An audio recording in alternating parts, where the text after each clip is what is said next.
Bonjour révérend, Bonjour. vous êtes le docteur Dion, président fondateur de l'Église protestante baptiste Œuvre Mission Internationale, et vous êtes au terme d'une visite en Amérique du Nord, précisément au Canada et aux États-Unis. Et lors de cette visite, vous avez animé une conférence dont le thème était les 21 jugements des nations. Comment s'est déroulé votre séjour? Merci. Je voudrais d'abord remercier aussi, n'est-ce pas, le plateau de TV et radio, TV Chandelier, Radio Chandelier, les correspondants, n'est-ce pas, en Amérique du Nord. Merci de me recevoir sur votre plateau. En effet, la visite missionnaire que nous avons effectuée sur l'invitation des églises des deux pôles, vraiment cette visite a été très couronnée de bénédictions et de succès. Et donc les thèmes ont été exposés, le peuple a bien reçu. L'organisation de cette conférence était parfaite. L'organisation de la rencontre que nous avons eue aussi aux États-Unis, c'était vraiment parfait. Donc tout était parfait et je suis reconnaissant à Dieu. Nous avons bouclé, n'est-ce pas, toute la tournée. Et je suis revenu aujourd'hui de New York, donc des États-Unis pour Montréal, en vue du départ et du retour à Abidjan demain le 11 juillet 2019. Vous avez aussi rencontré des chrétiens de Québec, Montréal, New York et New Jersey. Quel est votre sentiment à l'égard de la foi des chrétiens de ces différents pays? Vous savez que les grands pays comme le Canada, comme les États-Unis, tous ces pays-là, pour y vivre la foi, il faut être téméraire, il faut être résistant à toute épreuve, résistant aux tentations du matérialisme et tout ça. Donc nos chrétiens vivent vraiment la foi et nous apprécions beaucoup la manière dont ils vivent, puisque j'ai dépeint déjà le tableau. Le matérialisme ici est tel que, avec la mondanité, avec toutes les tendances qui sont des instruments de tentation pour le chrétien et des instruments pour affaiblir leur foi, mais en dépit de cela, nos chrétiens résistent à toute œuvre et en dépit de la circonstance dans laquelle ils vivent, vraiment, ils vivent la foi chrétienne, une foi vivante. Et cela nous encourage. On pourrait dire de New York à Montréal, et maintenant que vous retournez en Côte d'Ivoire, pensez-vous que la foi est la même partout? Oui, la foi ne change pas. Évidemment, la foi, croire, c'est obéir. Nous amenons tous nos chrétiens du monde entier à obéir de la même façon. Il faut avoir la même foi, c'est-à-dire la même façon d'obéir. Et c'est ce que nous enseignons. Et je vous ai dit que les terrains ne se ressemblent pas. Les circonstances dans les terrains, les circonstances sur les champs de mission ne sont pas toujours pareilles. Mais la foi elle-même doit être pareille partout, puisqu'il faut amener nos chrétiens à obéir à la parole de Dieu, à obéir à Dieu, ce qui constitue la foi vivante. Et donc la foi est la même partout, et bien que les circonstances de vie ne sont pas pareilles partout. Avez-vous une exhortation à l'endroit de ces églises?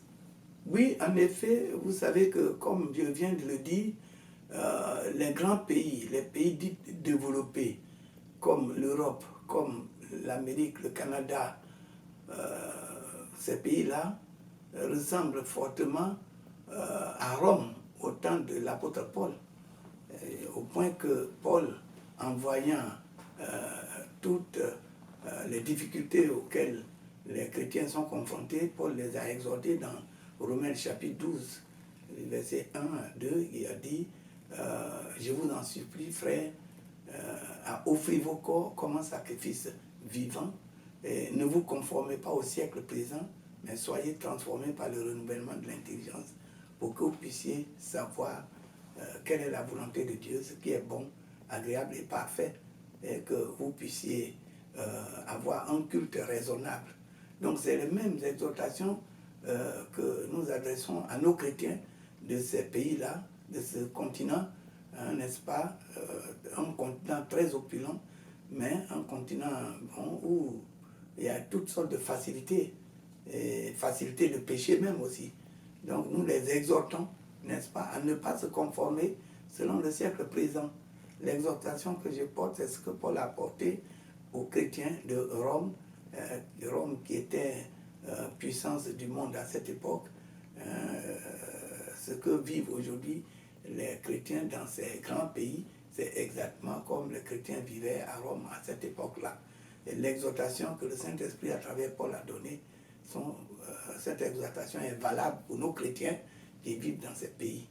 Et nous apprécions beaucoup leur foi parce qu'ils sont endurants.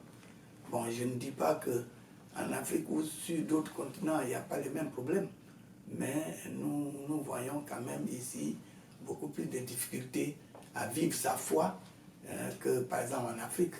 Donc je les encourage à tenir ferme, je les encourage à ne pas se laisser endoctriner par la philosophie mondaine, hein, par le matérialisme et par l'humanisme grandissant dans ces pays-là où l'homme remplace Dieu. Il faut que les chrétiens se soumettent au Seigneur, et se soumettent à la parole de Dieu pour qu'ils ne perdent pas leur foi et qu'ils ne perdent pas aussi, n'est-ce pas, qu'ils doivent travailler à leur salut pour conserver, n'est-ce pas, leur pleine relation avec Dieu. Vous qui êtes le fondateur de l'Église protestante baptiste Œuvre Mission internationale, selon vous, qu'est-ce qu'une bonne Église ou qu'est-ce qu'un bon chrétien? D'abord, une bonne Église, c'est l'Église, c'est l'assemblée. Et l'assemblée, c'est la famille. Qu'est-ce qu'une bonne famille? Une bonne famille, c'est là où les enfants sont disciplinés, là où les parents, mère et père, manifestent l'amour, l'affection, manifestent aussi la fermeté dans la foi, dans l'obéissance. Et une bonne église, c'est cela, où la sainteté, la sanctification est prêchée, et où toute la parole intégrale est prêchée, le plein évangile est prêché. C'est ça une bonne église qui est donc une bonne famille. Et les membres de cette famille, qui sont les fils et les filles du Seigneur, doivent vivre une vie pratique, une vie, disons comme on le dit souvent, ils doivent avoir une foi ferme et avoir une vie chrétienne normale, dans une sanctification parfaite, en obéissance à la parole de Dieu. Certains d'entre nous sont de nouveaux chrétiens, Ouais. et n'ont pas la connaissance et l'expérience que vous avez. Ouais. Pouvez-vous nous rappeler qui est Jésus et pourquoi devons-nous l'accepter? C'est nécessaire. Jésus, tous les noms que le Seigneur porte sont les noms d'action. Vous voyez, il est appelé souvent Yahweh parce qu'il est parole. Et il est appelé Adonai parce qu'il est grand au ciel. Il est appelé Jéhovah parce qu'il est grand. Il est l'unique au ciel et il est grand. Et il est appelé Emmanuel parce qu'il est Dieu avec nous. Mais il porte le nom de Jésus qui veut dire sauveur. Et si Dieu prend ce nom, ce titre de sauveur comme nom pour que nous puissions l'accepter, ça veut dire que le monde est en péril. Donc il faut absolument que tout homme qui vit sur cette terre se détourne du mal pour accepter Jésus en vue du salut, le salut de son âme. Et c'est pour cette raison que l'Église existe, pour enseigner. Les nouveaux qui viennent doivent comprendre que accepter Jésus, c'est être sauvé. Il faut être sauvé du péril qui guette le monde. Il faut être sauvé de la condamnation éternelle.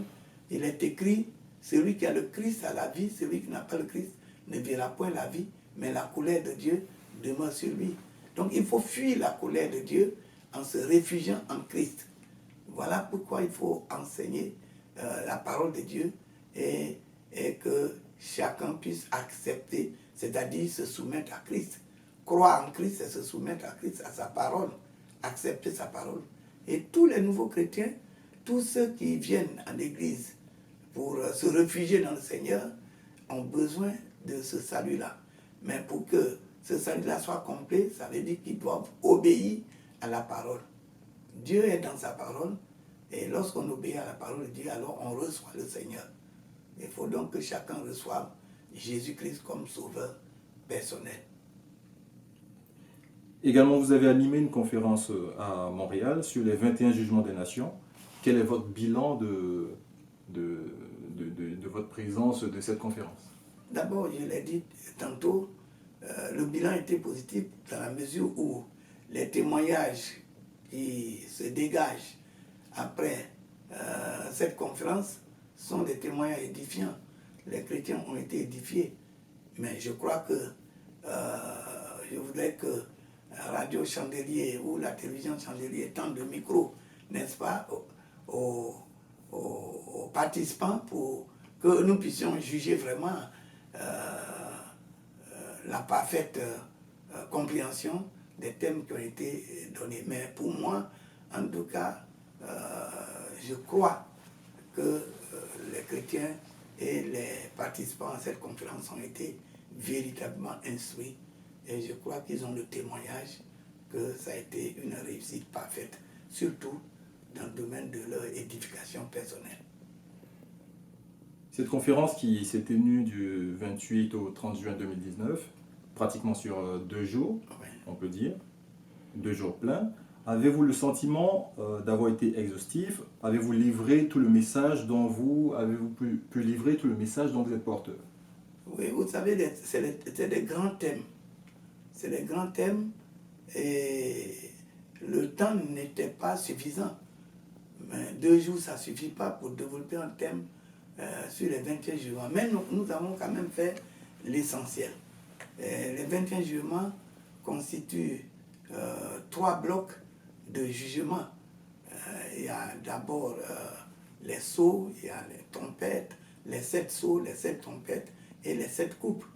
Et en plus des commentaires, pour 2 jours, ce n'était pas suffisant, mais quand même, par la grâce de Dieu, nous croyons avoir donné l'essentiel. Voilà. Ce n'est que partie remise. Il y a beaucoup d'autres occasions que l'Église a prévues pour que cette conférence puisse continuer dans son développement plein. Et je crois que nous serons toujours disponibles à venir servir l'Église. Avez-vous des points particuliers sur lesquels vous souhaiteriez insister ou revenir? D'abord, vous savez que quand on parle, la Bible, à travers l'Apocalypse, nous avertit, hein, et nous montre les 21 jugements. Et chaque bloc, les sceaux, nous montrent beaucoup de choses telles que la séduction. Et je voudrais vraiment que les chrétiens de notre époque, et surtout les chrétiens de notre assemblée, puissent résister à toute épreuve, à toute tentation, pour ne pas se laisser séduire par tout ce qui se passe. C'est ce qui a été dit tout à l'heure, qu'ils ne se conforment pas au siècle présent, mais qu'ils soient transformés par le renouvellement de l'intelligence. C'est ce qui est, n'est-ce pas, la régénération, la nouvelle naissance.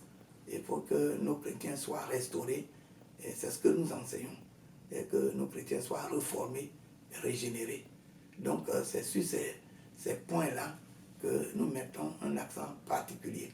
Parce que le but de cette conférence, l'Église l'a organisée pour ramener l'Église à sa réelle transformation. Donc je crois que les chrétiens ont compris, et j'insiste qu'ils résistent, n'est-ce pas, au monde présent, et qu'ils adoptent la volonté de Dieu éditée à travers la parole de Dieu. Merci révérend de vous être prêté à nos différentes questions.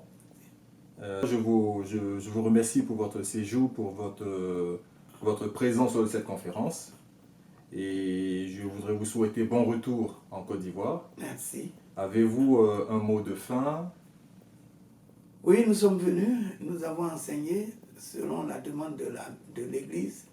Nous avons servi l'Église. Nous croyons que l'Église a été satisfaite.